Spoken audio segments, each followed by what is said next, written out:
Hello friends, आपके अपने channel कौन बनेगा जीनियर चैनल में आपका बहुत बहुत स्वागत है। तो चलिए शुरू करते हैं एक मोटिवेशन कोट से।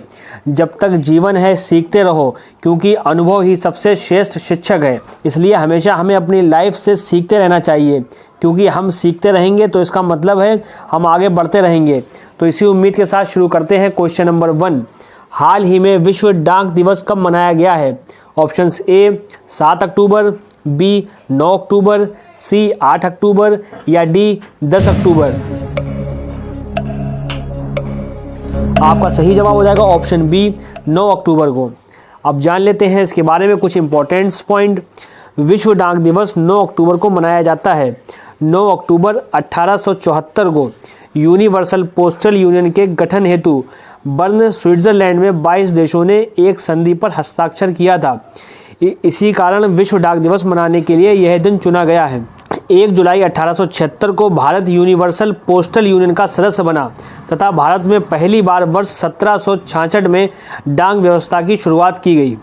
अगला सवाल क्वेश्चन नंबर 2। हाल ही में किसे यस बैंक के एमडी और सीईओ के रूप में नियुक्त किया गया है? Options A Dinesh Kumar, B Prashant Kumar, C Ajay Srivastava या डी इनमें से कोई नहीं। आपका सही जवाब हो जाएगा ऑप्शन बी प्रशांत कुमार। अब जान लेते हैं इसके बारे में कुछ इंपॉर्टेंट पॉइंट। निजी क्षेत्र के यस बैंक के प्रबंध निदेशक एमडी और मुख्य कार्यकारी अधिकारी सीईओ के तौर पर प्रशांत कुमार की नियुक्ति को भारतीय रिजर्व बैंक ने स्वीकृति दे दी है।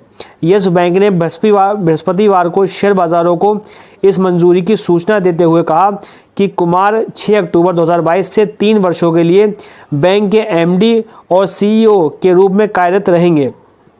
अगला सवाल क्वेश्चन नंबर 3। हाल ही में ऑकलैंड में मोदी @20 ड्रीम्स मीट डिलीवरी नामक पुस्तक का विमोचन किसने किया है? Options A Rajnath Singh, B Dharmendra Pradhan, C S Jaishankar या डी अनुराग ठाकुर। आपका सही जवाब हो जाएगा ऑप्शन सी एस जयशंकर। अब जान लेते हैं इसके बारे में कुछ important point. Bharatiya Janata party यानी बीजेपी ने प्रधानमंत्री नरेंद्र मोदी के जीवन पर एक किताब मोदी @20 ड्रीम्स मीट डिलीवरी का विमोचन करने की घोषणा की है। पुस्तक बुद्धिजीवियों और विशेषज्ञों द्वारा लिखे गए टुकड़ों का संकलन है और ब्लू क्राफ्ट डिजिटल फाउंडेशन द्वारा संपादित और संकलित किया गया है। मोदी @20 ड्रीम्स मीट डिलीवरी को रूपा पब्लिकेशन ने छापा है और नायडू ने किताब के लेखकों को बधाई देते हुए कहा कि उन्होंने नरेंद्र मोदी की पिछले 20 साल की रोमांचक यात्रा की बेहतरीन रूपरेखा प्रस्तुत की है। अगला सवाल क्वेश्चन नंबर 4। हाल ही में विदेशी चीतों की निगरानी के लिए कितने सदस्यीय टास्क फोर्स का गठन किया गया है? ऑप्शंस ए 9, बी 8, सी 5 या डी 7। आपका सही जवाब हो जाएगा ऑप्शन ए 9। अब जान लेते हैं इसके बारे में कुछ इंपॉर्टेंट पॉइंट।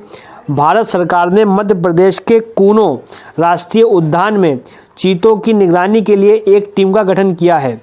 पर्यावरण, वन और जलवायु परिवर्तन मंत्रालय ने 9 सदस्यीय टास्क फोर्स गठित की है। टीम के ये सदस्य इन चीतों की प्रगति की समीक्षा और स्वास्थ्य की स्थिति की निगरानी पर ध्यान केंद्रित करेंगे। अगला सवाल क्वेश्चन नंबर 5। हाल ही में सुल्तान जौहर कप 2022 का आयोजन कहाँ किया जाएगा? Options A Australia, B France, C Malaysia या डी न्यूजीलैंड।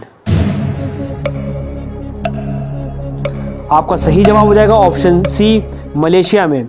अब जान लेते हैं इसके बारे में कुछ इंपॉर्टेंट पॉइंट। हॉकी इंडिया ने मलेशिया में होने वाले आगामी सुल्तान जौहर कप 2022 के लिए 18 सदस्यीय भारतीय जूनियर पुरुष टीम की घोषणा शनिवार को की है।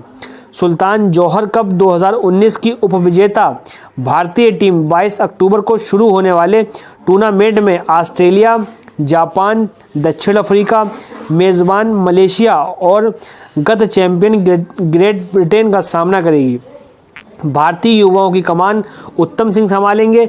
उत्तम सिंह जूनियर विश्व कप 2021 में भारत का प्रतिनिधित्व कर चुके हैं।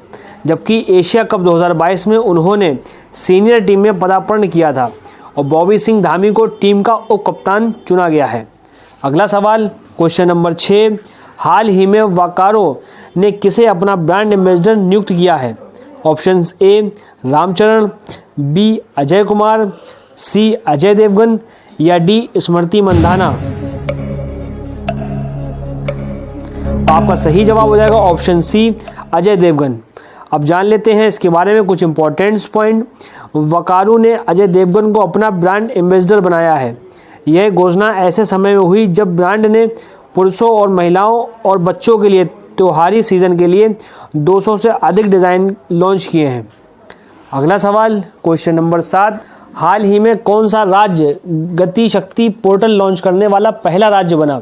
Options A Uttar Pradesh, B Uttarakhand, C Haryana या डी गुजरात। फ्रेंड्स, वीडियो अच्छी लगे तो वीडियो को प्यारा सा लाइक कर दें और चैनल पर नए हैं चैनल को आज ही सब्सक्राइब कर लें और बेल आइकन का बटन दबाना ना भूलिएगा और वीडियो को साथ ही साथ शेयर भी करें। आपका सही जवाब हो जाएगा ऑप्शन डी गुजरात। अब जान लेते हैं इसके बारे में कुछ इंपॉर्टेंट पॉइंट। गुजरात सरकार ने गति शक्ति पोर्टल को लॉन्च कर दिया है। इसके साथ ही वह देश का पहला राज्य बन गया है जहां गति शक्ति पोर्टल लॉन्च हुआ है।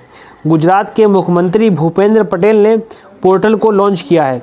गति शक्ति के तहत किए गए 21 सरकारी विभागों, 52 उपविभागों और डेटा की 500 से अधिक परतों का एकीकरण इस पोर्टल में है।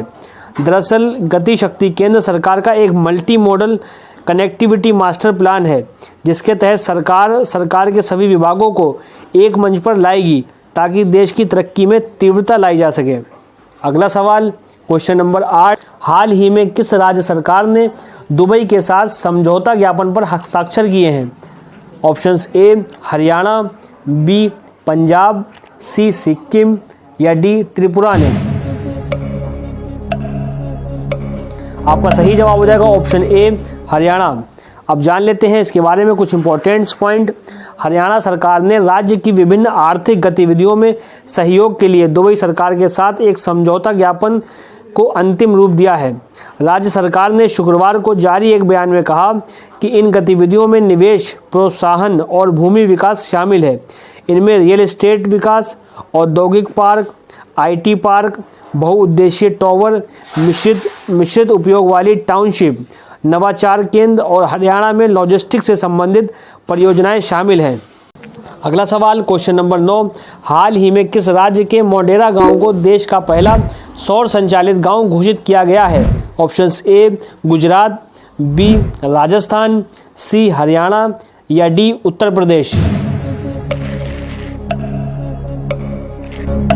आपका सही जवाब हो जाएगा ऑप्शन ए गुजरात। अब जान लेते हैं इसके बारे में कुछ इंपॉर्टेंट पॉइंट। प्रधानमंत्री नरेंद्र मोदी ने रविवार से 3 दिन की गुजरात यात्रा शुरू की है।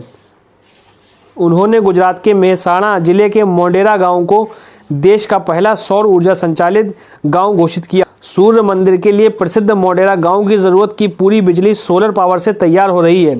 गुजरात के मुख्यमंत्री के रूप में उन्होंने सौर ऊर्जा उत्पादन के लिए नहरों और सोलर पार्कों जैसे जगहों पर सोलर पैनल स्थापित करने जैसे बड़े कदम उठाए थे। इसी भविष्य की दृष्टि के चलते आज भारत दुनिया में सौर ऊर्जा का उत्पादन करने और उसका इस्तेमाल करने वाले टॉप 5 देशों में शामिल है। अगला सवाल क्वेश्चन नंबर 10, हाल ही में तेलंगाना के सीएम ने अपनी पार्टी का नाम बदलकर क्या रखा है? Options A BRS, B RRS, C TRS या डी SSS। आपका सही जवाब हो जाएगा ऑप्शन ए BRS। अब जान लेते हैं इसके बारे में कुछ इंपॉर्टेंट पॉइंट। तेलंगाना के मुख्यमंत्री के चंद्रशेखर राव ने देश भर में भाजपा के खिलाफ प्रभावी लड़ाई लड़ने के लिए अपनी पार्टी तेलंगाना राष्ट्र समिति का नाम बदलकर भारत राष्ट्र समिति यानी BRS कर दिया है। पार्टी प्रमुख के चंद्रशेखर राव ने घोषणा की है कि पार्टी की आम सभा ने सर्वसम्मति से नाम को TRS से BRS में बदलने का संकल्प लिया है। आशा करता हूं कि आपको हमारी वीडियो पसंद आई होगी। वीडियो पसंद आई हो तो आप इसको लाइक करें, अपने फ्रेंड्स एंड फैमिली में वीडियो को शेयर करें और चैनल पर नए हैं चैनल को आज ही सब्सक्राइब करें और बेल आइकन का बटन दबाना ना भूलिएगा ताकि आपको ऐसे ही KBC GK और करंट अफेयर्स की क्विज़ के नोटिफिकेशन मिलते रहें। जय हिंद, जय भारत।